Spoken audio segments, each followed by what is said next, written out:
Why do some people like to live in tall buildings nowadays? I think there could be several reasons behind this. A majority of people might gravitate towards living in tall buildings because it reflects their sense of social status and they just want to boast around with other people. That could be the one reason. Another reason, on the other hand, is that they just want to have the luxurious lifestyle, which means they just want to have the top-notch and second-to-none facilities in tall buildings. So yeah, to summarize, there could be two reasons: luxury lifestyle and maybe in order to reflect their social status. Okay. And you mentioned about the social status. Do you think living in tall buildings can reflect the social status all the time? Well, I do not believe that it can reflect our social Mm, status all the time or maybe mm, every single time, because mm, if you are living in the tall building, of course, people might know that you are wealthy enough to afford it, or mm, maybe you're well-rounded to afford it, but nevertheless, it can't reflect their social status, such mm, as your financial stability or mm, maybe the effort that you have been putting on it. So mm, yes, I do not believe it is all the time. mm. So don't answer that. Right. Yes, Okay. For tall buildings, you can also change the words like high-rise buildings. I respect. Mm, maybe they can offer breathtaking panoramic views because they are tall, so you can see like 360 views of the surrounding. Or maybe you would like to run away from the chaotic street noise. Or maybe they are the cheapest because the highest, the cheapest. But it depends on the country. In other countries, the higher it is, More the expensive. more expensive it might become. But in our country, without the elevator and lift, the highest, the cheapest, right? So it Yes, may have different opinions on that. So I don't want you to talk about the social status, because it will be a controversial thing. yes, you do. Okay.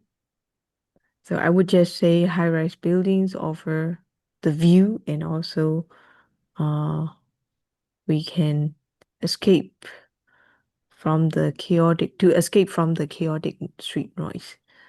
Yes, you But do. well, I appreciate your answer. And do you think there will be more tall buildings in the future?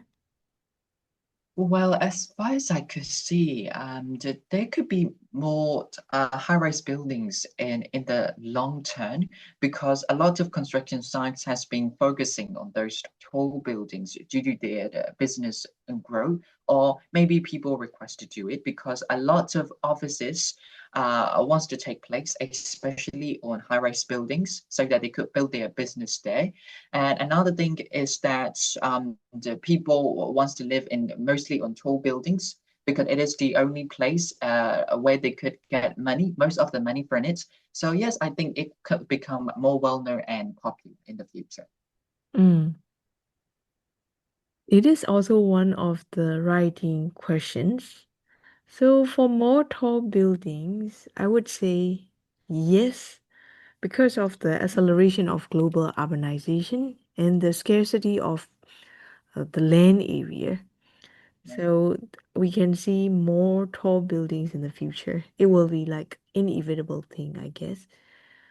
Mm, for example, Singapore relies heavily on skyscraper construction because they would like to like maximize the space efficiency and accommodate their population, their people without requiring, uncontrolled urban sprawl because it's just a small island, so they do not have any more land. That's why they will build more tall buildings. So the same goes for the other countries as well. In our country, we cannot control the urban sprawl, so instead of like detached houses in most areas, especially in the crowded places, we have to rely on the skyscrapers. Yes, yes, you So do. number three, what are the disadvantages of living in a tall building? Well, there could be a lot of disadvantages, especially living in the high-rise building. The very first thing is that the natural disasters. So when the natural disaster come, especially if you're living in a tall building, it is highly likely that you will escape from it because you have to commute to one place to another for a long time, which means you will get stuck, or maybe you would just be staying inside the interior building, which is unfortunate. And to give an example, when the earthquake comes, when you're living in a tall building, it is very challenging to go Mm, outside mm, and go up from the building, which is the main concern. Even though a lot of constructions might convince you with intricate details of the interior design or maybe the safety, it might not be liable to safe at mm, all. Another mm. disadvantage is that Another disadvantage another is that. disadvantage is that you might have some of the financial burdensome if you're living in those building, which means putting a lot of stress and pressure on the shoulder. If you can't afford the debts or maybe the payments, you might feel devastated and stressed about it. So yes, I think these are the disadvantages that I could think of. These are the cons. Do not These are use the the word again cons. and again. These are the cons. Yes, And your answer is longer than 30 to 40 seconds. yes, Okay. indeed. Mm, but great answers. You Yes. think from different perspectives. Okay. Um, for me, I guess maybe people living in a tall building, maybe like completely detached from natural green spaces because they live upstairs, right? They live at the top of the building. And another thing is like they might feel isolated. Oh, Mm. isolated. And yes, when you mentioned the earthquake comes, when you mentioned the earthquake, it also comes to my mind that yes, in case of emergency, maybe the elevator congestion during the Mm, peak hours, not even in case of emergency, like even for the rush hours in the morning, for the office and school time, and in the evening rush hours, there will be the elevator congestion. yes, And the taller the building is, the more maintenance fees they will ask for. So yes, we can also consider maintenance fees and also about the safety vulnerabilities. Yes, the safety measure safety for measures. emergencies or power outages or the earthquake. Yeah. Okay, let's move on. What types of buildings are the most popular in your country today?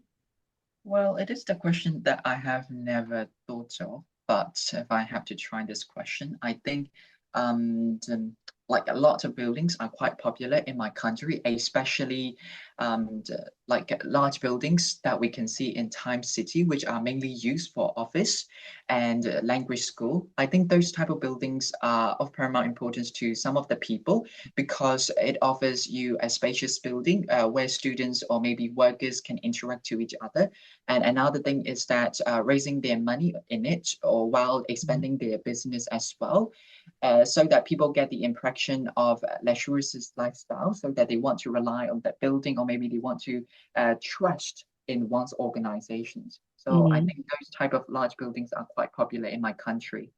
Mm. Okay, good one. For me,